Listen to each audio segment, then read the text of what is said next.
Bueno, es una alegría ver que tanta gente se ha animado hoy para escucharnos en esta charla que vamos a tener. Creo que va a ser muy divertida y esclarecedora de lo que significan los videojuegos y de lo que significan sobre todo a nivel narrativo. Esta charla forma parte de un festival que muchos conoceréis, es el Festival Celsius232. Se celebra en Avilés. La próxima edición, si no me equivoco, será del 19 al 22 de julio. Y básicamente, y esto lo digo a lo mejor un poco como parte interesada, pero es el mejor festival que hay de género fantástico de España, lo siento, eso es así. Entonces nos hemos trasladado hoy a Madrid para tener esta charla que forma parte de la sección Letras y Bits.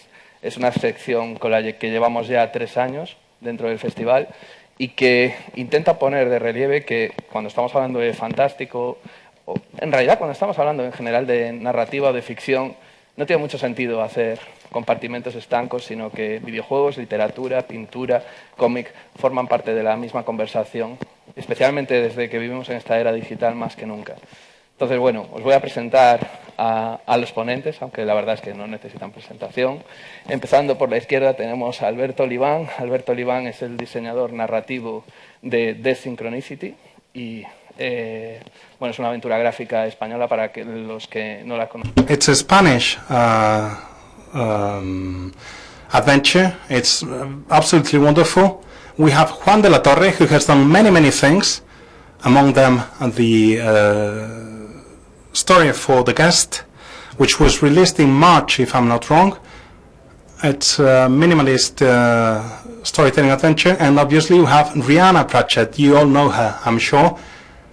She's the writer for Tomb Raider, for Overlord, for many games, for comic books as well. And if I'm not wrong, she's going to be writing TV series as well. So the first question I'd like to throw to all of you, the wonderful writers we have here, is, being such good writers as you are, why have you chosen as your main source of work, so to say, video games? What has called you from video games? Why writing video games? Looks great. So, podemos mirar desde el apartado técnico qué pasa con la traducción.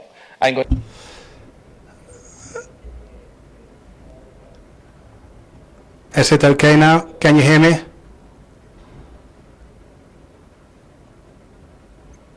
Okay.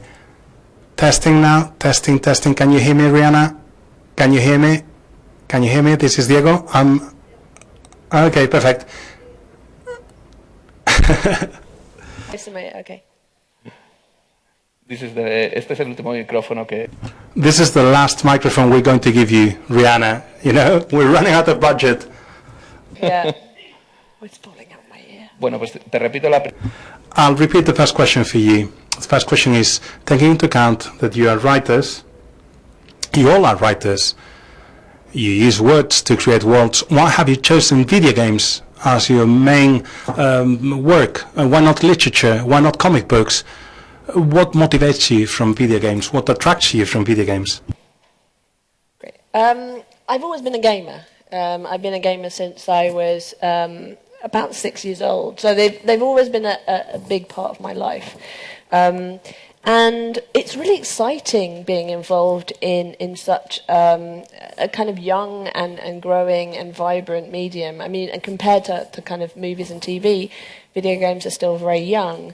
And that means it's very kind of tumultuous. We're kind of going through a bit of a kind of adolescence at the moment in narrative.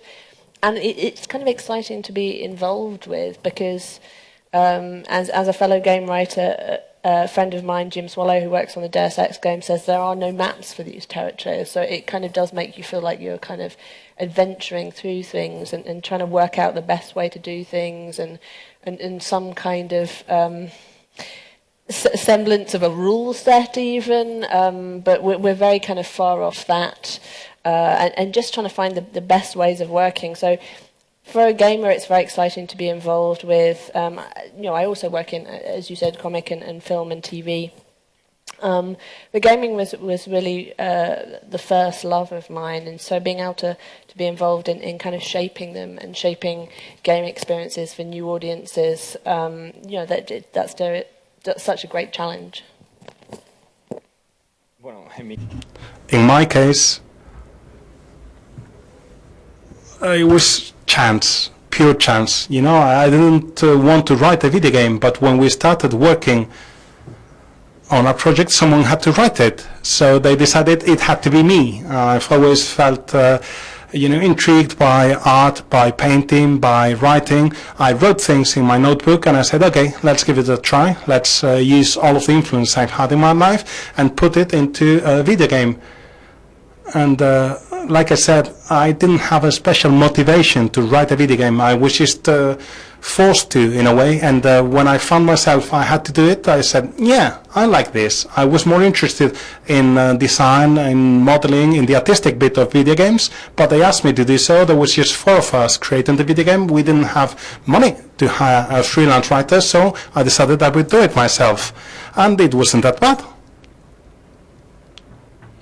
Just like what Rhianna was saying and what you were saying, Ángel, the important thing is telling stories. The media doesn't matter, the format doesn't matter. What's important is how good they are for the reader, for the player, for the audience. What's really hooked me on video games is that it's a new art. You know, it has a little bit of history, but you still have the feeling that there are many things to invent and to develop in video games, many borders to find, so to say. And this is what really hooked me. You feel like you're building something, you're creating something, you're adding to something that is growing all the time, and you're helping create or give birth to a new language. And I've been a gamer for my whole life as well. I started with 8 bytes, then 16, and I've been playing ever since. But that's the idea, you know, it's the image of something that is growing, and you are helping from your own world. My second question for all of you is as follows. There are people in the audience who know how a video game is written, but many who don't. We all know more or less the tools to write a novel, you know, word processors, basically. When you write a film script, you know more or less what people are doing, but tools change for video games and we don't know them that well. I'd like the 3 of you to tell us about one of the video games you have worked on and which were the tools you used in order to create them and what are they used for. Okay, I'm going to go with Overlord actually, because I think it's actually a good example of best working practices, I think, for a kind of mid-level game. So the teams that I worked on, or the team size was about sort of 25 to 30 people, including contractors, and I worked with Triumph Studios in the Netherlands. And I think they originally found me because I was recommended to them. I think it was actually my friend Jim as well. They'd gone to him because he'd done some work with Codemasters before, and he said, actually, I'm more of a sci-fi guy. I think, you should talk to Rhianna. She's more into fantasy. She'd do a good job of this, I think. And so they tested me out for it. I wrote a few cutscenes and some dialogue, and I just kind of hit the tone that they were looking for. And actually, some of my early cutscenes made it into the final game. So the kind of bit where they're, talking over you and sort of bringing you to life at the start was all early stuff I'd done in my test. And I would go over to Triumph Studios for kind of a week or so and kind of meet the team and look at kind of what they've been doing. And then I sort of did most of the work remotely. So I had all the developers on ICQ back in the good old days. And I would talk to each level designer every day about their level, what they needed in terms of gameplay support. Are you finding a minion hive in this level? Is there a new boss being introduced or a new character? And they would sort of make space for what I wanted to do in the narrative. And so it was very collaborative from that point of view. And it meant that when they got the script, it had been designed for their level. Lots of times poor level designers get scripts and they haven't had any involvement in them and they're just expected to sort of make them work. But this was, very, as I say, collaborative, and it meant that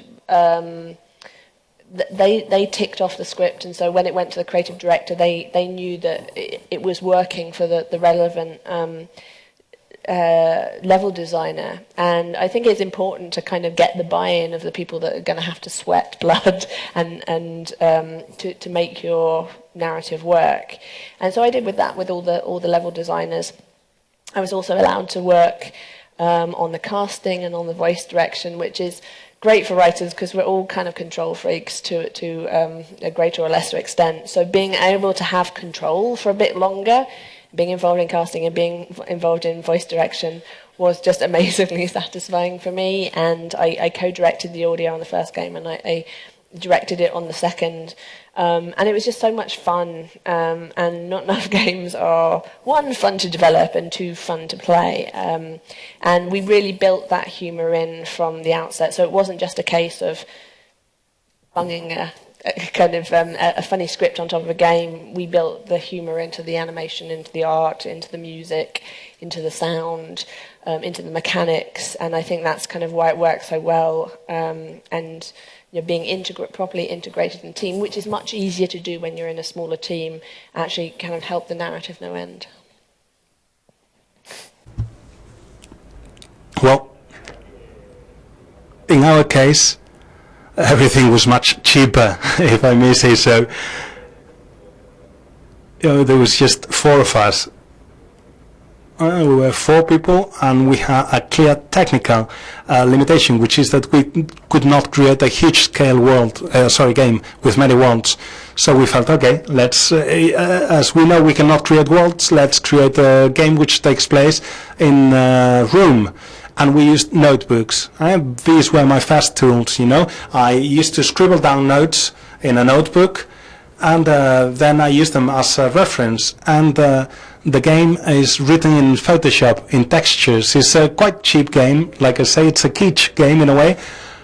But the training we had was also quite limited as far as storytelling was concerned. So we basically wrote the video game by overcoming the trouble we were finding. Every time we had a problem, we realized we needed to find a solution. So I used the notes I wrote. When we wrote about characters, we used, information from the character development, pictures we took, Photoshop, anything helped create the storytelling.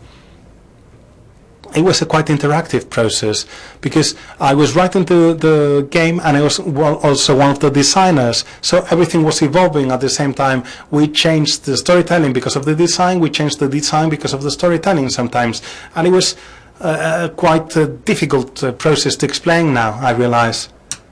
Yeah, if we are to talk about tools, I don't think we have a standard tool for storytelling or narrative design.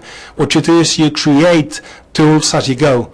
You take into account how wide the game is going to be, what the goals are, what's the role of the storytelling in the game, because you first have to know what's your role in the development team. There are games where the game experience and mechanics is key, and there you have a very important role. You're a very important cog in this machine, if you want. Some other times narrative storytelling is smaller. It's not so important, so your role is much smaller. So the first thing you need to know before you start working is what your role is going to be. And also you need to coordinate closely with the rest of the team, because storytelling does not go on its own. It doesn't exist in the blue, so to say. It is a part of game mechanics, and it's a cooperative work. It's a teamwork. When you're working, you're always working with someone. And video games in this regard are much more teamwork than TV or films. You need a total connection with the creative team so that everything makes sense. Art needs to make sense, mechanics need to make sense, and the machine needs to make sense. Understand that the video game as a machine itself, as a cog, like I was saying. You have this idea of the genius, of the muse, of the creator. No, you're part of a team. And you have to understand that all of the cogs have to work properly with each other. Well, my next question is, can you tell us about environmental storytelling, which is something quite trendy right now, this kind of invisible storytelling, everything that we tell the player that we're not telling through a dialogue or using words? I'd like you to highlight a little bit this idea. You have talked about the GDC in panels, Rhianna, if I'm not wrong. The role of the writer goes beyond just writing dialogues or scenes. And I'd like you to tell a little bit. I'd like you to tell a little bit about this, because I think it's one of the trends right now in video games, this environmental storytelling, because it really helps understand the interactivity in video games. Yeah, I mean, one of the problems I think that the industry has had with storytelling and writing in the past is they've thought, okay, writers, word bits. Okay, word bits are cheap and easy. Anyone can do word bits. We'll put some word bits in later. We'll leave a bit of space for the word bits, but fundamentally we'll worry about them later. And actually what a writer does and needs to do in games is actually, as you say, is a lot of invisible work. It's not just the kind of writing, it's actually world building, and kind of just working out, why this world exists and why the players are moving through it in a certain way. Like, for example, Mirror's Edge, when I came on board to do the writing of that, the whole game had been designed with no narrative in mind. So all the levels had just been designed because they would show off their mechanics or they give Faith a challenge. There was no reason for the city to look like it did. They just thought, artistically that looks interesting. It's kind of quite different from the kind of gritty Blade Runner type dark environments that we've seen before. They'd chosen Faith out of a load of concept art characters that they'd been doing for the kind of just some pre-production work. So they were thinking of doing like a cops and robbers game, I think, and they'd just done a whole load of concept art.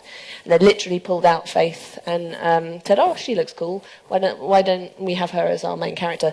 They didn't know who she was as a character or why she used parkour to get across the city. So a lot of what I had to do very quickly was answer the kind of the why questions. Why the city looks like this, why Faith moves through it like that, how that action, which has been defined by the gameplay and the mechanics and not me, folds back into her character. And that's something that is often outside the writer's control of the actions. Normally, with a screenplay, you'd have control of the actions of your character. And obviously, we say action equals character.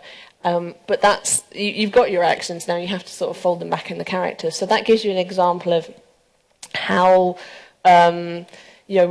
writers have to kind of work with what's there and do the kind of world building, even if it's kind of around the existing mechanics of the game. But ideally, you do all that stuff at the beginning, and you're just kind of answering the narrative questions of the world and finding a way to motivate players and make them care about the world. I mean, that's one of the things that narrative is great for, is making players care and not just understand.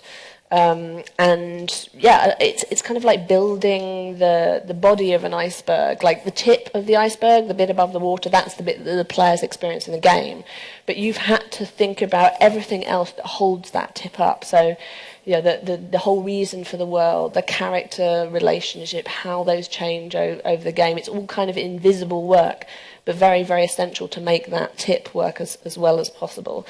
With environmental storytelling, every entertainment medium uses that to a degree, but the real estate for it in games is huge because, your environment, you can poke around in the corners of it in a game. It's not just sort of fleetingly gone in one scene. It's there. You can kind of have a nose around in it.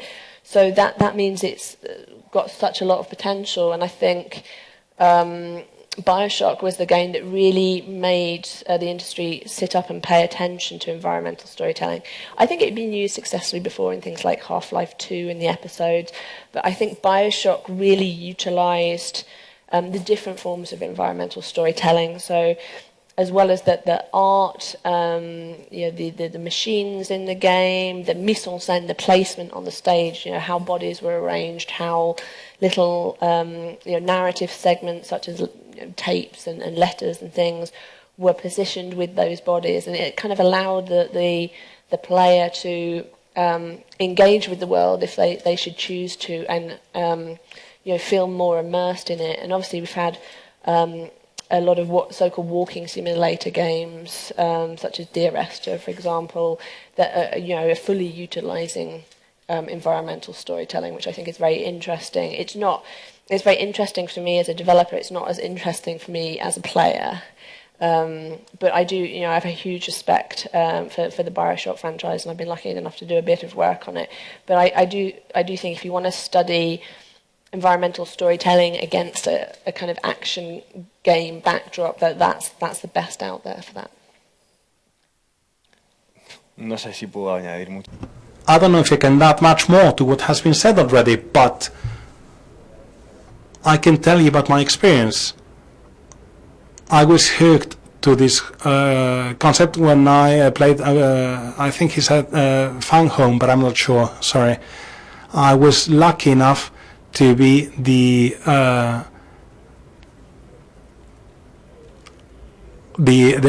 part of the team and the guest, and I was influenced by Gone Home. That was the game he mentioned earlier, Gone Home. I was the writer in the guest in my game, and I was designing also the furniture and things like that. So I could use these environmental storytelling tools, and it was very easy for us to adapt to that. I always use the same example. I think that the environmental storytelling is very powerful. There are games like Titan Souls where you have barely no text at all, but they still have the lore, they make you think about the world you're playing in, and you don't even have to use dialogue in order to do that. That's all I wanted to say. It's difficult, to go further, to add to what they have said. I just like to say that Rhianna and Juan were absolutely right. Environmental storytelling is the best example that you don't need to stop the game to tell stories, to tell you something, to give details or information. I think this is one of our greatest sins. Those of us who work in video games, we have this kind of sin, we incur into this kind of sin. If I'm playing a game, I want to play. I don't want the action to stop. If video games are defined by interaction, this is what makes them stand out from other games, well, you have to have a very good reason to stop the flow. It has to be a vital reason for you to take the console from my hands, so to say, and you stop the action. You can get information while you're playing. I think it has to be a flow, and it's a process which is always ongoing. I think while you move on the gameplay, you need to get information. This is something we have to really grow and nurture. Now, let's think about what's coming in video games, in new trends, in what we're going to see and live while playing. I'd like to ask you, do writers always work with words, no matter if the player sees them or not? Do you think that the vocabulary of video games needs to be expanded? Because the verb we have used the most is hit, kill. When you're playing with a console, when you're hitting the buttons, the verb you use the most is kill, hit. In the last 8 years, there's a cultural revolution. That's the name. We need to use the term, and more verbs have been added to this vocabulary of video games. I'd like you to play, to be hopeful for the future. Which kind of verbs do you think should be added to interaction in video games? Which role do you think writers could play in adding these verbs? Why use these verbs and not the violent ones? Gosh, I'm a big fan of finding new verbs, but I guess I haven't thought about that too hard, because I know it doesn't usually come down to the writer to find those verbs, because they're always so linked to the mechanics. But as I've kind of got older in the industry, I have wanted to see us expand out more, especially because I'm so central to helping create the world. And it's like, I'd like to create a world where you're not just shooting everyone you meet in it. I'd like to give players a chance to explore, but on the other hand, I don't necessarily want to do a walking simulator. I still want to have action and exploration in that world, but I just find new ways of moving through it. Actually, I think Mirror's Edge is a great example of a game which is fairly light on violence. I'm talking about Mirror's Edge rather than Catalyst. I mean, it was very light on gunplay, and I think the developers had to quite fight for that to be the case. And I know I was very pleased with Catalyst that they'd actually ditch guns altogether, because it actually wasn't in Faith's character. She actually says that she doesn't really like guns, and so it sort of felt a little weird that she would be using them. Obviously, they kind of made it in Catalyst, they made it more violent in other ways, but the mechanic of moving through the world, and the wonderful parkouring stunts, and that kind of sense of freedom and momentum. I think that goes into the same part of the brain as the exhilaration you get from a really good firefight in a game, but it wasn't kind of doing it with violence. It was kind of freeing you rather than confining you down. So I think that works really well for introducing kind of new mechanics, and I think that's sort of what made Mirror's Edge very successful. I don't know. I mean, I think it's going to come out of nowhere and be really surprising. It's going to be something like, I don't know, painting or drawing or photographing or something. I really liked the mechanic, and I think it was used a little bit in Beyond Good and Evil, and I really remember it in the Fatal Frame games where you're having to photograph the ghosts, which essentially is more or less a gun that's shaped like a camera, but it kind of makes you, it gives you such a sense of vulnerability, because you don't kind of have a gun, you just have a camera and you have to let the ghosts get close to it, which is the last thing you want to do. But I also think it's about more than just the verbs, it's about the world. I mean, who would have thought that being a border control officer in a fictional communist Eastern European country could actually be so engaging, but Papers, Please made it so.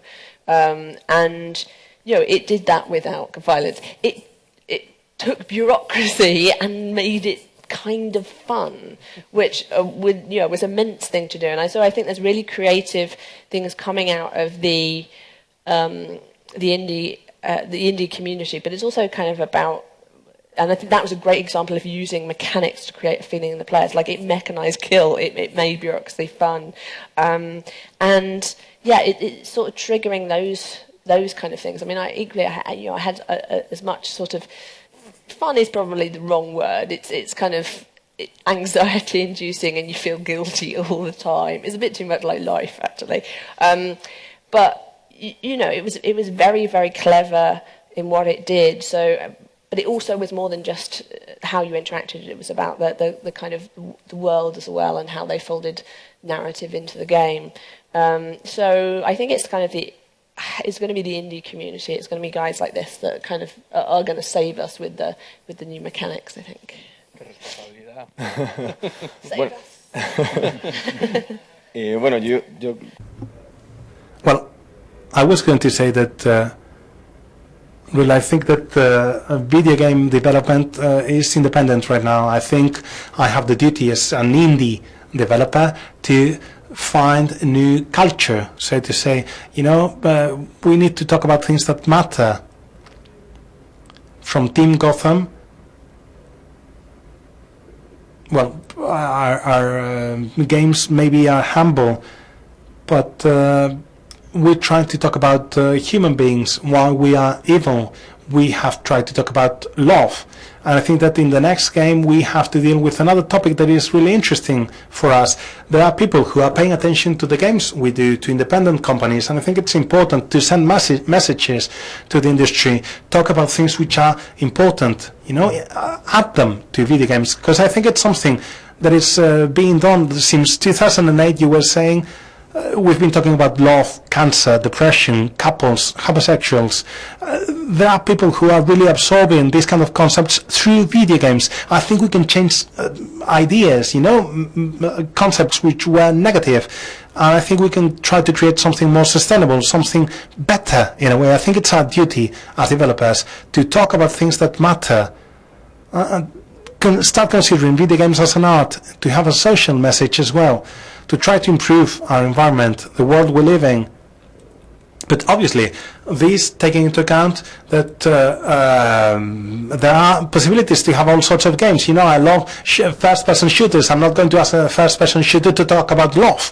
It's a first-person shooter. Well, it's for shooting, but let's try to widen the spectrum, so to say. I think we are doing that. I think we need to keep on doing that, and that's our obligation, our duty. I know, says Ángel, that you're working on a game about love. What can you tell us about it? Your next game is about love, right? yeah, it's about love, but I'm learning about love as I do it, because I've got no idea about love. I've had so many heartbreaks, I've failed so many times in love that I'm trying to learn by creating a video game about love. You know, being the last one to speak, I never have much to add. I just, you know, let's change the flow. Let me answer first and the next one. Yeah, I'm kidding. No, I think that's a sort of an invisible agreement or contract, you know, between developers and gamers. If you care about the world you live in, you have sort of a contract, an obligation to make the world a little bit better. I'm not talking about big sacrifices. No one is going to put professional careers at risk or their life at risk by including different topics in a video game. But it's true, the idea of the verbs, we can add a verb into the video game language in our games. That makes video games bigger. It's an industry, yes. If there's no money, there will be no video games, yes. You have to be aware of that, but there's room to add things. I'm not talking about changing everything, about creating a big scale revolution. I'm talking about, you know, grains of sand that we can add. Okay, my next question, I think I have two more before you can start asking. But my next question has to do with cultural revolution. It's about diversity. And let's start with Alberto this time, because he complained, okay, let's leave him be the first one. Let's talk about diversity. Rhianna, we have a clear example, because he had to face difficult trends. He had to create Lara Croft as a woman, you know, make her more of a woman, not so much a male icon related to sexuality. You know, she is a woman now. We know what has happened in video games in the last few years. There are people who want this to change, who are aware that the demographic base of gamers is wider, that women and men play alike, that there are even more women playing games now than men. You know, we read about that in The Guardian last year.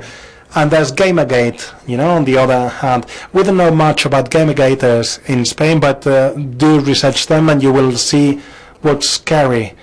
But what do you think, artists, what role do you think you have to play in video games? What do you think diversity in points of view adds to the industry, to the media, in order to grow?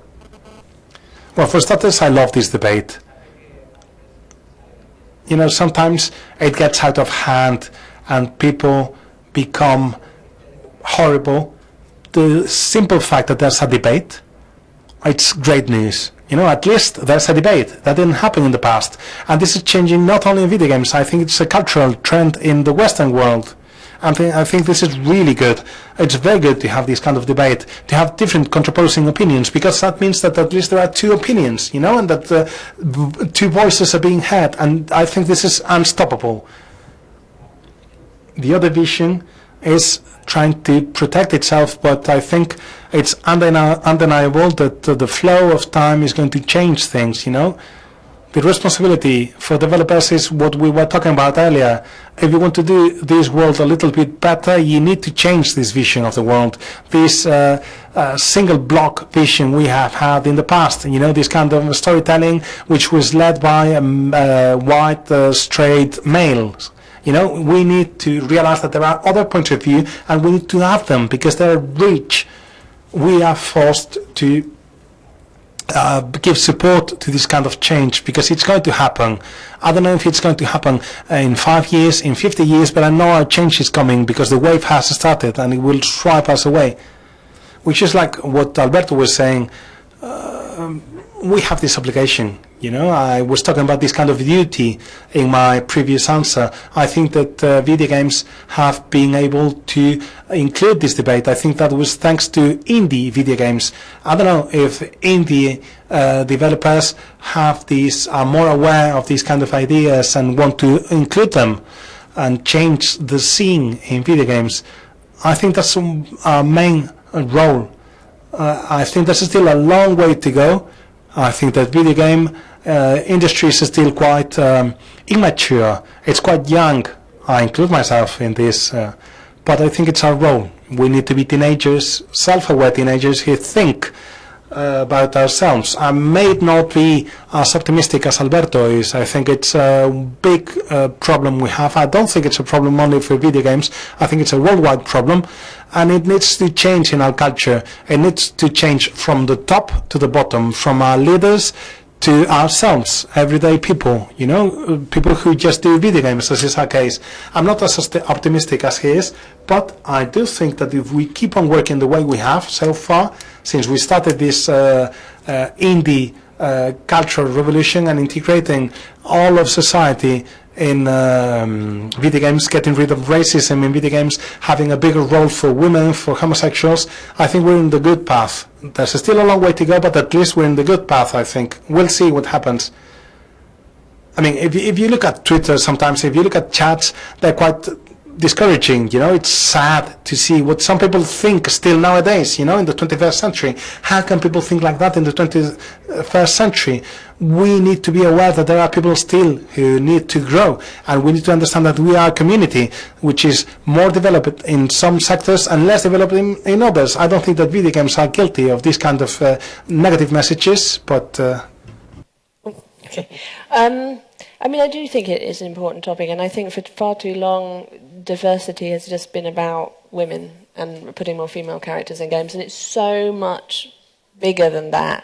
It's about different, representing different ethnicities, sexual orientation, abilities, age, diversity of theme as well. You know, that, you know, as you were saying, that's something that I think we kind of desperately need. New themes and new worlds, and having things to say. I mean, we're starting to see that kind of bleeding through with more kind of paternal stories, The Last of Us, and, you know, BioShock Infinite. You know, it's how long are we going to have to wait before we get kind of maternal stories? And don't tell me they won't work, because, you know, they worked just fine for Aliens, and it's just the kind of the way you use them, and it seems remarkable to me that we are in the kind of era of great TV like Orange is the New Black or Jessica Jones or Luke Cage, and it's taken this long for games really for there to be two big games with black protagonists. So Watch Dogs 2 and Mafia 3. You know, I can't remember too many other games that have had non-white protagonists. I remember when I was first starting out in the industry, and we're talking nearly 18 years ago. Soul Man, I think, Shadow Man, and I think that there's been one of the GTAs, I think, as well as 5. I think there were the San Andreas. San Andreas, yeah, but it's still. When we talk about diversity, it is about female characters, and it needs to be a much wider topic. I mean, just look how delighted people are to see Anna in Overwatch, like an older female character. And that's so rare in games, yet, you know, especially in TV, which at the moment with Netflix and Amazon is just bursting with diversity along all the axes that I mentioned, and it's very popular as well. So, I mean, it's taking a long time to kind of drip down into games, and it's kind of it can be very frustrating. But I do think it is important to do, because when I remember growing up with like Ellen Ripley and Sarah Connor, and how important that felt to me, and how I want to create that sense in players, whether it is through you know, characters that look like them, or you know, or perhaps representing something a little bit more hidden and less obvious. That's such an important engagement that, you know, it's definitely something the industry should be striving for. Bueno, pues mi última pregunta, prometo que es la última, será sobre transmedia y crossmedia. No sabemos si hay que decir transmedia o si hay que decir crossmedia. Pardon. The last question has to do with transmedia and crossmedia. What do we have to say? Transmedia, crossmedia, what's the word? Do you think video games have to do with the popularity of the words? You think that stories have to be told through different ways, through different languages, and then to which extent Do you think it's a marketing strategy, this cross-media, transmedia, or do you think it's a natural need? Do you think that artists are really taking these options into account? And if you take transmedia, cross-media into account, and if they do, what does transmedia, cross-media add? And let's start with Juan now. Truth is, transmedia is something that escapes me. I'm not I'm not much of a fan. The cases I know, they're forced, you know. They say we need to do it virtual, digital. We need to create a game of this. And actually the media is not asking that. You know, you have novels with a QR code, with a website, with a puzzle and things like that. I don't know. I don't like that much. I don't feel they're organic. Maybe it's because I'm not much of a fan, like I said. I think that they're more of a marketing tool. I have yet to find a transmedia element which makes me think, okay, this is good. You know, I want to read this, I want to play this because it's transmedia. That's all I can say about transmedia. Yeah, I agree with Juan, says Alberto. On paper, it looks very attractive. You know, it looks fantastic to use different means of expression, different languages to create a story, to create a world. But first, you have to be very skillful using different languages in order to do so. That's for starters. Then you have to have an audience who knows how to use all of these languages perfectly okay. You know, they need to know how to read a comic book, how to watch a film, how to play a game. And sometimes it's not easy. They tend to be closed markets or closed audiences. On paper, it looks very attractive, but then in real life, with very few exceptions, they don't really work that well. There are not too many cases which work optimally, in my opinion. It's not new, though. It's not something that video games have brought along.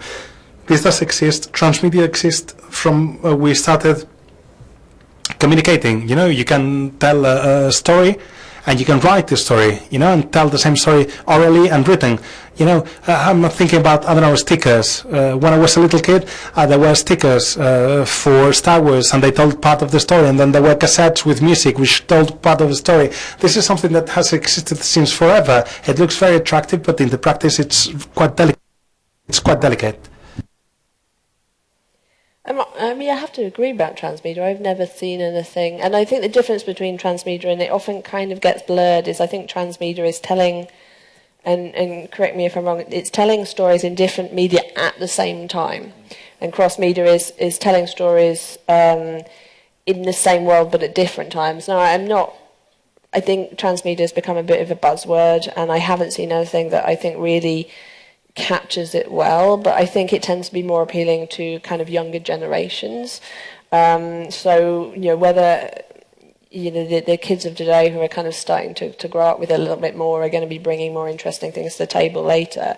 But I do think cross-media can be very satisfying, but it's all about getting the first thing right and then building out there. So, for example, with the Tomb Raider games, we went cross-media with the comics, and we actually used them to kind of fill in a natural space that existed in between us making the first game and the second game. So we did 18 comics that filled the time gap between the first game and the second, and it kind of folded into the second game as well.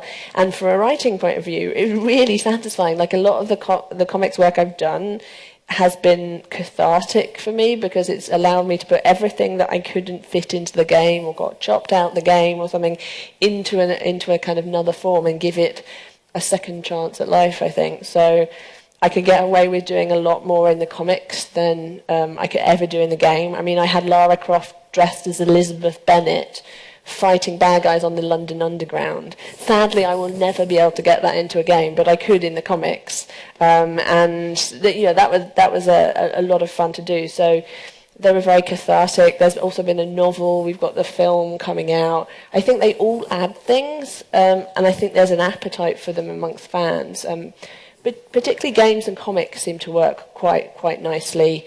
I'm interested to see how the Assassin's Creed movie goes, because that looks like one that it could start changing the tide from video game to movie adaptations, and I hope Tomb Raider will be riding that tide. But yeah, I think cross-media can be beneficial, but it's about getting the first thing really strong and right, and then them kind of building out from there.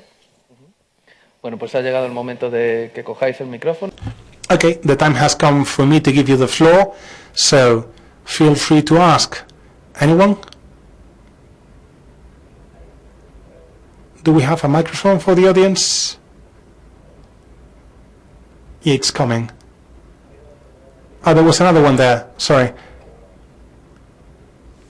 Yeah. Okay, first of all, this is a question for all of you. To which extent do you think the player, when carrying out some actions, when playing the video game, can ruin a story, can ruin the need of expression for storytelling, as in Stacy Parable? I don't know if I really got the question, says Juan. Can you try to say it in a different way? Can you rephrase? Stable Parable, I think that's the name of the game. Stanley Parable, the Stanley Parable. Yeah, exactly, that's it, the Stanley Parable. A gamer can ruin the story of a video game, what the creator wants to create. And yet the question is, do you think that's true? Do you think the player can be evil, as in Dark Souls 3, you know, can try to see the characters as... Do you think your storytelling is subject to the gamer, in a way? Do you agree? Do you think that the player needs to be taken into account because they may try to ruin the story you're trying to tell? Well, first of all, it's not our story, it's the player's story. The player is telling his or her own story. If he or she decides to tell that story, up to him or her. You know, they decide. They start the story, they finish the story the way they want. We just offer options. You need not to have too many loose ends. That's true. But the responsibility of how the story is developed, I think it's more in the hands of the gamer than in the hands of the developer, because the player is who takes the decisions in the end. In our case, for example, we were afraid that people would start, you know, throwing things around in the room. Try to break the puzzle, you know, forget the puzzle and break the atmosphere we were trying to create. There are decisions you can take so that this doesn't happen. You know, they asked us that the character could jump on the bed because they like that, and we decided not to allow that because that helped us not break the atmosphere we wanted to create. But the players will always find a way to do it. There's no way to stop it. It's what Alberto was saying, you know. You tell the story you want to tell as a player. We give you means to tell a story. That's a story you can tell, which is the one we suggest, but if you would rather see the characters as you were saying in Dark Souls 3, up to you. You know, you choose, you decide as a player. Developers do not have to really worry that much about that. People want to have found. The Dark Souls message is not seen someone else, but it's up to them. I mean, I agree it's the player's story, or I kind of half do and half don't. In that I agree it's the player's story in that they are the most important factor that you have to consider. But you know, when people talk about you know, the player, the most important story is the one that happens in the player's head.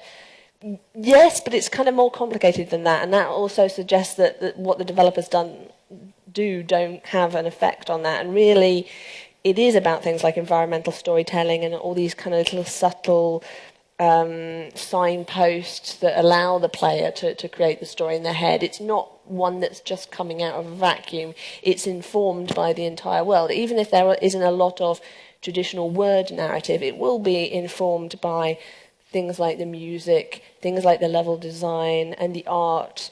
And so, like, even though players are putting it together, the developers are giving them all the pieces to do that. And, you know, players will still put together pieces in a way that you kind of never imagined. And you can actually have a lot of fun thinking about how a player is going to try and break the game, and then putting a funny line when they try and do things, and or kind of something silly. We did that in Overlord a few times, and I remember in Dear Esther actually the bit that I kind of really liked was when I was a bit bored and trying to drown myself, and the game wouldn't let me, and it just went, go back, and then I was suddenly back on the shore again. I thought, that was really quite effective, and it's I am a player myself, and all game writers, I believe, have to be players, because you've got to understand the story from the player's perspective. I do meet a lot of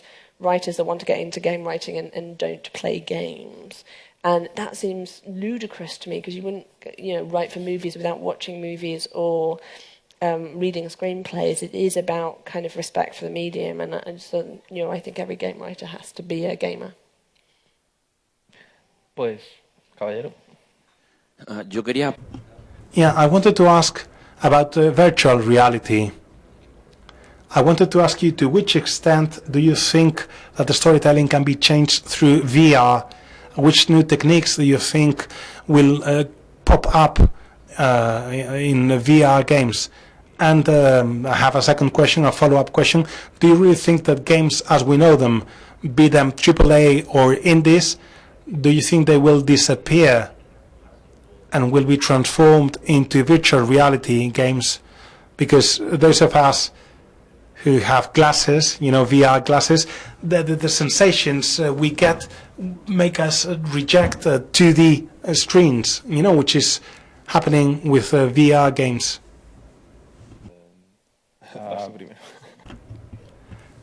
To tell you the truth, I'm quite optimistic about VR. I'm a pre-teenager, who saw VR fail in the 90s. I saw that, and that was something that was always a thorn in my side.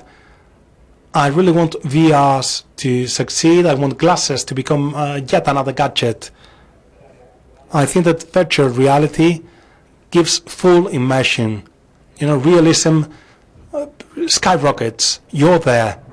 This kind of glass that is the screen disappears, and you're part of the story. And from a storytelling point of view, and from a video game point of view, everything is going to change. I'm convinced. The role of the player is going to change. He may be the vehicle for the story, but he's not outside the story anymore. He's in the story, even physically.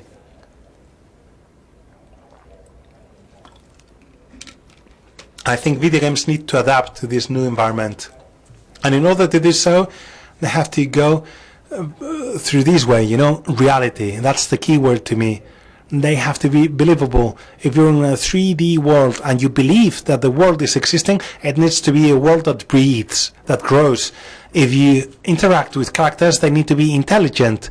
They are not signposts anymore. They're there. They breathe. There's no more linear storytelling. You are inside the world. The world needs to change, to evolve as you interact with the world surrounding you. So I think that the advance in virtual reality needs an advance in artificial intelligence, in AIs. You need new storytelling. I'm not telling you a story. You are creating the story yourself by interacting with the world I have created. In my case, says Juan, I think this storytelling is coming up now, but I don't think it's just because of VR. I think these livelier worlds with more options and choices may not have to do only with VR. I think it's a natural evolution of video games. And I think that VR is a tool. That let's say that video games and VR are merging in a way, are converging. AAA and indie games, are they going to disappear just for VRs? I don't think so. I think there are games which cannot be told by means of VR. They wouldn't work. If I had to play Super Mario 64 on VR, I would die. I think Super Mario needs to keep on existing because I love it. So I want Super Mario 64, but I want it in 2D or 3D, but not on VR. I think they can coexist. There can be chess games, for example, games which don't need VR. I think that VR is yet another tool, a very valuable tool, very valuable gadget, but that's it. I don't think it's going to subtract from video games. I don't think it's going to take control of video games.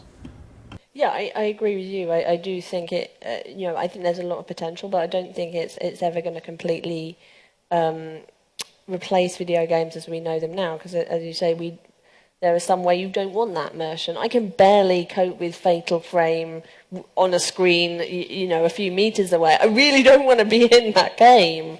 But I do think there's lots of interesting sort of storytelling techniques that we're going to have to teach ourselves, and I think video games are kind of at the forefront for driving VR, because we're so used to considering the players and the player experience and the player journey. So we're sort of very well suited compared to film, really, to kind of make the most of VR.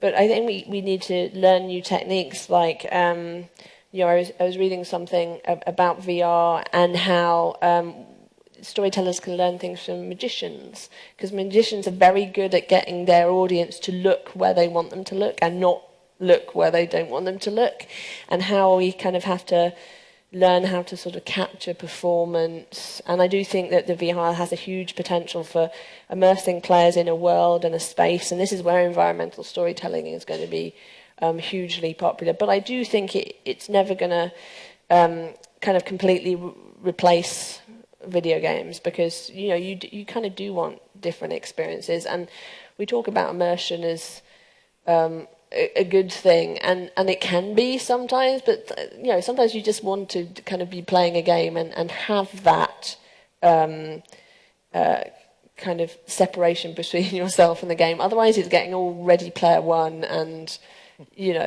I'm not sure that's a good thing, really. Bueno, vamos a ser un poco democráticos. Okay, let's be democratic.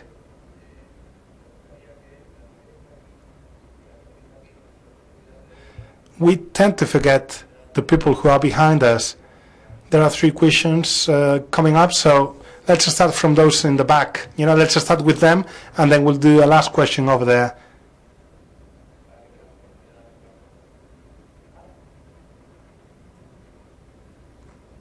Microphone, please, I can't hear. You're one of those who are in the back and who moved here to ask. Okay, this kid who's there, he moved in order to be able to ask. Okay, I wanted to ask. I'm a huge fan of video games, and I watch videos of horror video games where the landscape is scary.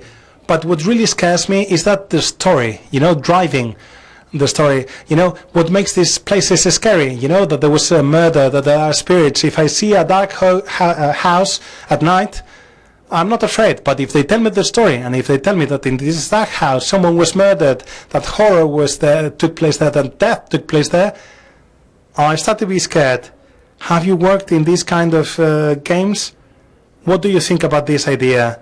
Do you think that it is the story which creates horror, for the settings, that without the stories, places wouldn't be so filled with horror? Hi. Yeah, I haven't done any horror game, but almost. I've done a thriller. And you're absolutely right. Environments themselves, a room by itself without the story, means nothing. It cannot be a dark room if you don't have a background story. When you give the background story is when you change everything. You change the design, you change art.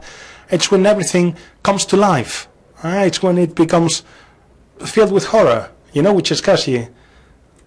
And I'm not sure I understood the question, but yeah, Ángel says, well, do you think that horror comes from the story?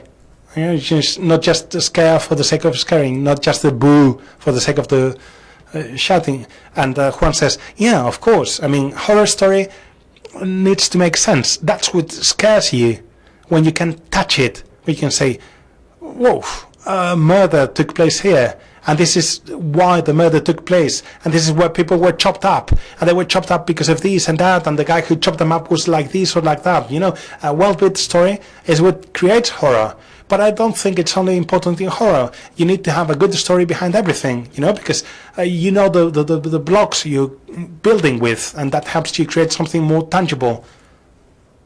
Yeah, but you have to realize, says Alberto, that you are scared not because the room is dark, but because you imagine what made the room dark, what's here. If someone has suggested what can be there, the sensation of fear is much stronger. But I would suggest that you leave, you know, horror games for when you're a little bit older, maybe. No, just in a few years, because if they're scaring you already, maybe just wait a little bit. You know, the thing I like about the horror is this feeling that what's going to happen? Is it going to happen to me? I see plenty of YouTubers who are playing games which are not scary, but then they tell their story, the theory about the story. You know, there are games which don't have good story, and you have to try to guess what's going on. I've seen games which are very la la la la, but then they have a nice story behind. And they give a further dimension, you know, make it, even if they seem light, they're scary. There's one where you go to a house and you see images.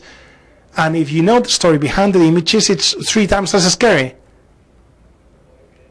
Okay, if you're thinking about these kind of things, being as young as you are, you're going to leave us all without a job. You're going to TV yourself, because you have clear concepts. Kids should get scared. I think it's good for kids, actually. You know, I think we've all got stories of what scared us as kids, whether it's kind of Daleks on Doctor Who or something like that. And horror stories and ghost stories are great for, well, showing you the monsters in the world, but also showing you that the monsters can be fought, which I think is an important kind of lesson that you learn with childhood. But with horror stories, there's a lot going on, and a lot of it is similar to what we've been talking about in games. So it's kind of imagery as well as in line with the story as well. So, you know, there are certain images, because I've seen horror movies, that are scary, even if I hadn't have sort of, I think are now scary on their own without the context of the movie. So people standing with their facing into a corner is now really scary for me because of things like Blair Witch, or look at the way that Blair Witch used environmental storytelling, and it's probably too old for you anyway. But when you're older, look at the way that Blair Witch uses environmental storytelling, or the way that Korean horror uses colour and imagery to create horror. And the images aren't necessarily horrific, but they sort of play into the story, and they play into our imagination and our subconscious. So there's always a lot going on that's more than just the kind of traditional word bits, but involved with the sound design is so important in making horror scary. And, you know, if you look at, again, when you're older, the Omen movie and how that uses sound to kind of create terror. And there are certain notes that make you feel scared, even if you don't know any story, that it's just, they tap into something kind of deep within you, and they just kind of feel sinister. ¿Cómo te llamas? ¿Cómo te llamas? What's your name? Nicolas? What's your surname? Remember this name, okay? Remember this name. In 10 years' time, you'll see. Okay, now we give priority to the guys who are there. You were sitting on the left, right? Okay, so let's give priority. Thank you, he says. We cannot see them here from behind, but anyone wants to ask over there? Okay, go ahead. Are you there? Is there shy? Hi. I'd like to ask about 2 things you have talked about. Violence as a means of expression in the industry, and a little bit along the lines of what Nicolas was saying, that the context gives meaning to the situations we live in video games. I wanted to ask about adult material, about violence, about explicit material. We're getting used to see that in mainstream culture. I've been seeing images from the space, for example, and I forgot about the graphic material in this game. But they're zombies, and the context is conceived so that you don't care much. I was thinking, do any of you think in 5 years' time that we might see in a video game, in a AAA video game, I don't know, a penis, or even better, a nipple in a AAA game in 5 years' time? Do you think that's feasible? A penis? Yeah.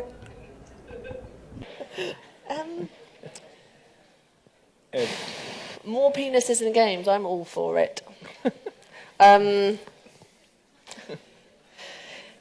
mean, partly that has to do with issues of censorship, particularly in the US. I think that US has always been super sensitive when it comes to kind of sex, and not so much when it comes to violence, which kind of was always felt a little odd. And it's certainly when compared to in Europe, where I think we're just a bit more kind of relaxed about everything. I don't know. I mean, there have been games that kind of tackle sex and have sex scenes in them, and often they're a bit awkward. I'm thinking of Fahrenheit, for example, and Both of War. yeah, and you kind of have a sex scene and manage to conceive a child whilst being dead, and it's all a bit awkward and uncomfortable for everyone concerned, really. But, you know, I guess Mass Effect games have had sort of sex scenes in them, and, you know, but they've been sort of part of the story and the character relationships, and I think that they can actually do them pretty well. But, you know, I think it is about broadening theme. I mean, we've all talked about how we would like to see kind of the industry branching out from violent games, and to be fair, they're only a small percentage of what the industry does, but they do tend to get the most highlights, the biggest budget, the most advertising and marketing. But you know, I don't think we'll ever leave these games, but we really have to kind of branch out in kind of theme and having something to say and exploring new mechanics.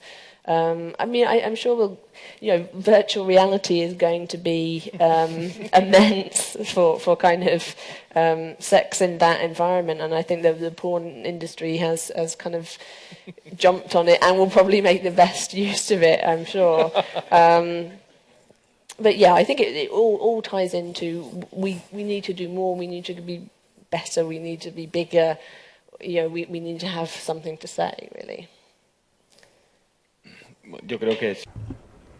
I think that if video games want to be really more adult than they are now, we need explicit material.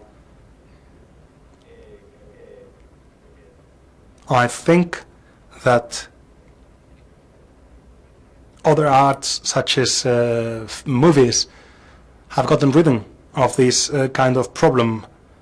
We were talking about video games to be a social tool to change the world we live in, to improve it. Well, part of this message needs to go through representing society.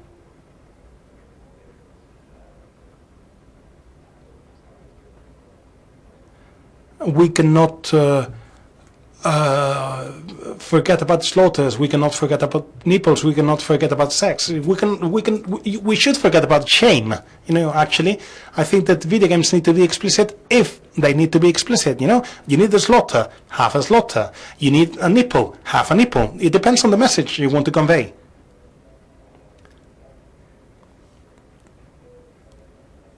I think that it can help with diversity. Video games and virtual reality have us in the situation where we can change bodies. You know, you may be 18, you're playing a game, and you are 70, you know, and you see your body being 70, and that's something you can do in video games and not in films. You know, virtual reality can help that. Well, basically, we'll have penis in AAA games when we have penises in primetime TV and in blockbusters, in Hollywood blockbusters. Video games are part of popular culture.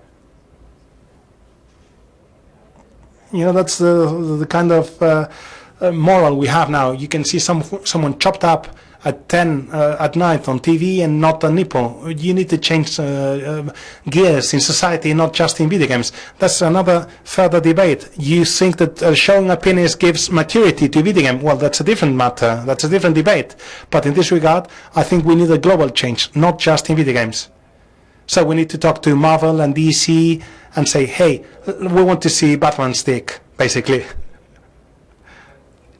Okay, last question. Ooh. Okay, kill each other. Hey, I've got the mic. I'm the one here on the west side. Yeah, my question is for the three of you. And even to the four of you, if you have an opinion.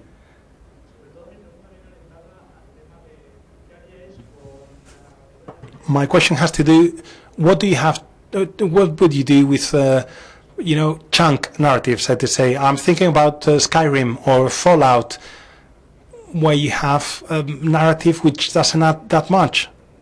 You know, there were guards you were asking, and they say, I was a former adventurer and I was shot on the knee and I'm not, they tell you these X number of times so that you stop asking. This kind of storytelling, how do you deal with that when you have such a big world?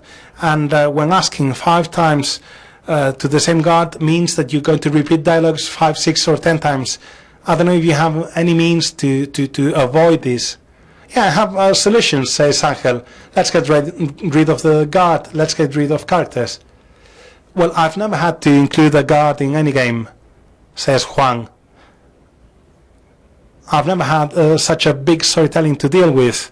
But the question I would ask myself is, do I really need this character there? Do I really need to talk to him? Or can I just get rid of the dialogue? Can I just have the guard bump shields with me or something like that? I don't know. I think that we need to distill the narrative to the basic mechanics.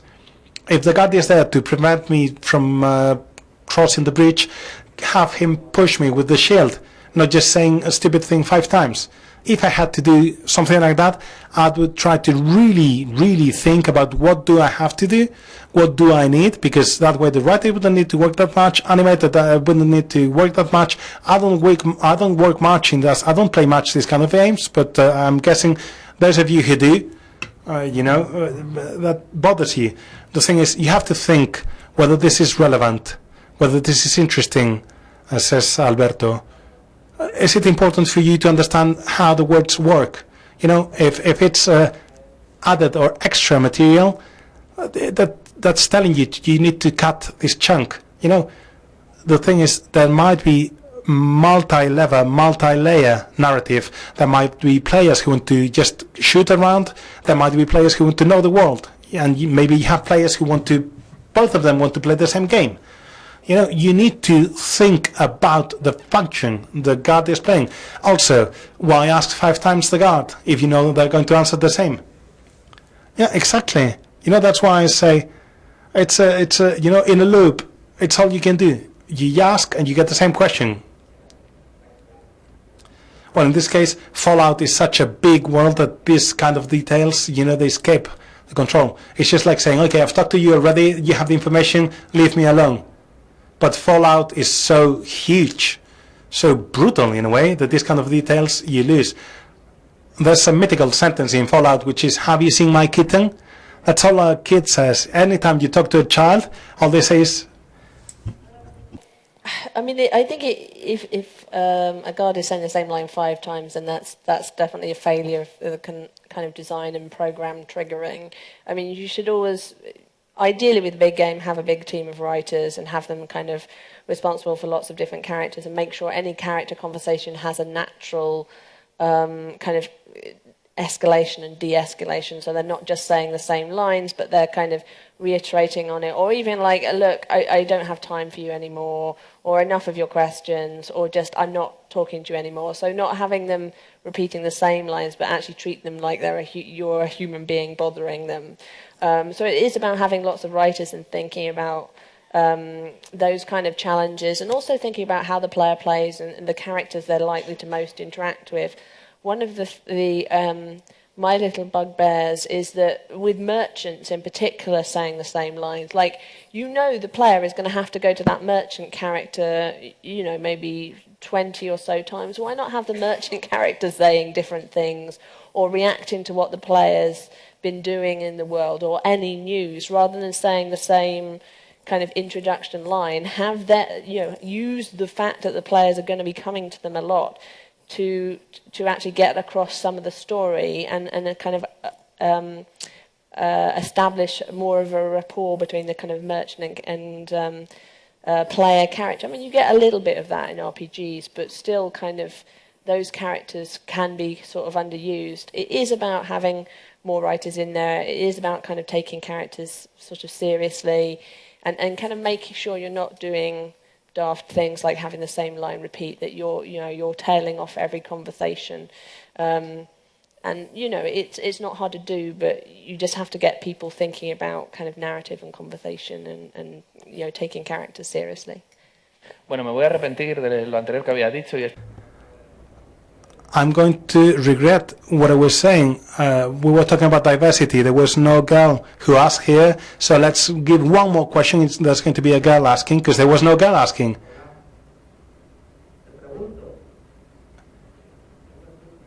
I've got one mic here. No, I've got the mic, and in order to have diversity, come on. We haven't had a girl. The last question is going to be has. I don't mind giving the floor. If he's waiting, I don't mind. Bueno, a ver, lo voy a consultar. ¿Tendrías algún problema con 2 preguntas? No. Rhianna, tell him, please, that I'm saying okay with 2 questions. Tell him I'm saying, this is Diego. Please tell Ángel that I'm okay with 2 questions. Okay, this is Diego, but tell him this is Diego, telling him to do so.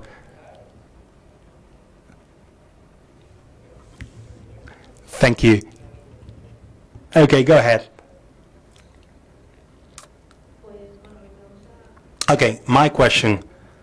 It's about Tomb Raider, and it's a delicate question, okay? So I apologize beforehand, but it's about the reboot, not about race. A while ago, I'm not sure if I read or I remember that in this story, when Lara is captured by the bad guys, she is held, and there's a scene where it is said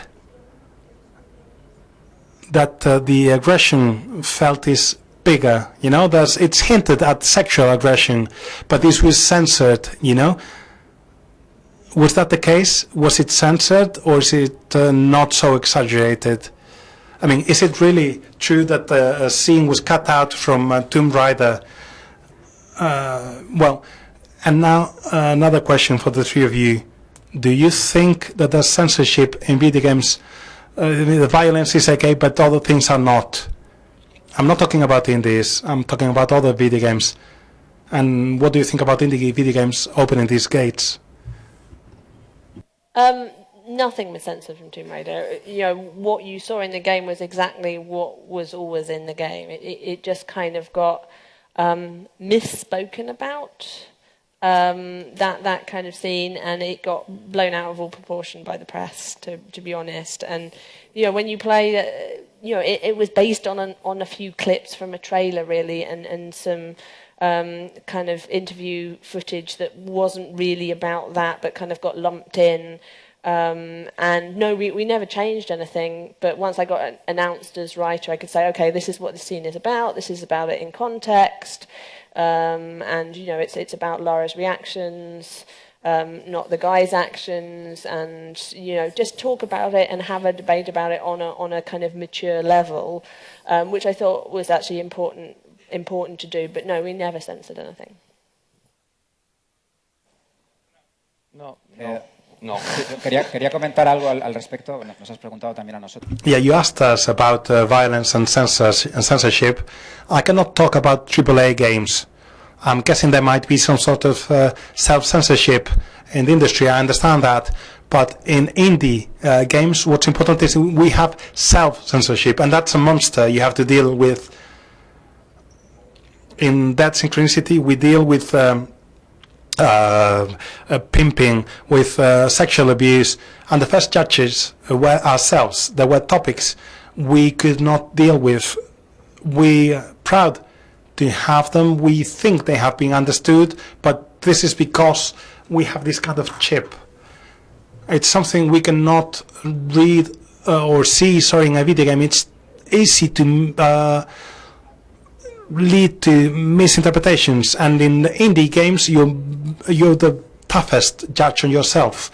You have to be brave. You have to overcome your fears, face your monster, say, this is the story I want to tell. I want to tell it this way, and if someone understands it, good, and if not, well, we'll try to explain. Well, from my own experience, I can tell you that censorship does exist, but it depends on the country you find yourself in. In our case, the guest could not be released in Australia because he was popping pills, they were tranquilizers, and because he was very nervous. And that led to not being to release the game in Australia. It's not just about heads blowing up or slaughters.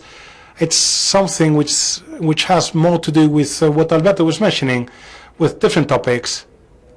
I remember Hotline Miami, which was not released in Australia, I think, because it was a very violent game, and it was a very independent game at the way. I remember that the creator said on Twitter that if someone lived in Australia and they wanted to download it, he would give them the link so that it could be played. But yeah, censorship exists. Not just self-censorship, but there's censorship in other countries. I was talking to a guy who has a publishing company in China, and the game called Cigarette. Well, they could not use vampires, they could not use skulls, the blood had to be green, and these were cultural taboos in China. This needs to change in order to be able to include it, but this is a cultural censorship as well. And that's it. And the gentleman who had the question, he's left. Okay, up to you. Hi, I had a question. You were talking about storytelling, narrative. Do you think it's best to have to have loose ends, or to tie everything up? Do you think it's best to leave something to the player's imagination, or to have everything closed? Well, I'll start. To me, that's very personal. I don't like to be told things. I like to imagine things. So every time that I've been able to write something, I've liked to leave loose ends, but I think it's something very personal. I don't think there's a dogma about it. In my case, I like loose ends. I like not to be told everything. I like to be able to interpret. And what Alberto was saying earlier, to create my own interpretation, of what I'm playing. In the case of the guest, they say, the story was a little bit vague, I didn't get it, I don't really know who I am, where I am. Well, imagine, we did that on purpose.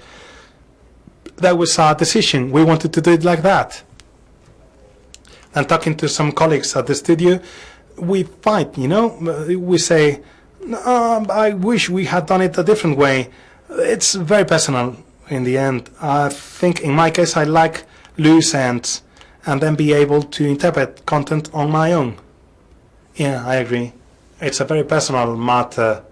There are stories which lend themselves, to be loose, and others need everything perfectly spelled out.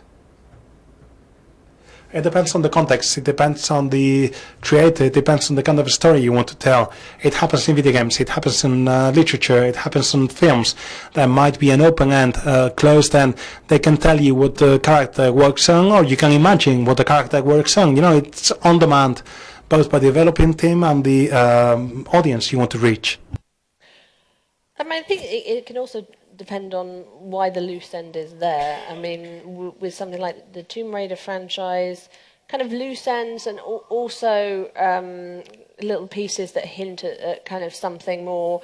Can be because we want to put it in the next game, or we want to explore it in the comics. It's usually we know the answer. Loose ends where you've actually got the answer there, but you want to draw it out a little more through comics or into the next game. That's fine. Then there's kind of loose ends where developers or filmmakers or whoever really haven't thought it through and haven't either noticed that there is a loose end, don't care.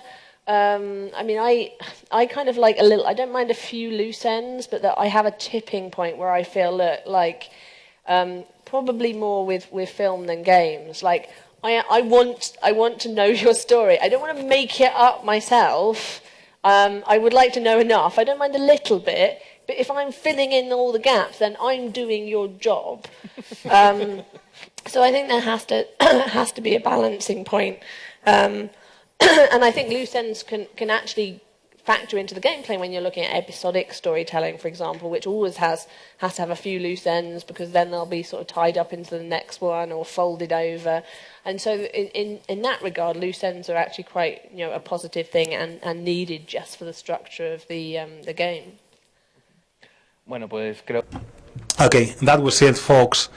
I mean, you have to give a big round of applause to these three cracks we have had with us, to these 3 stars we have had with us. My pleasure.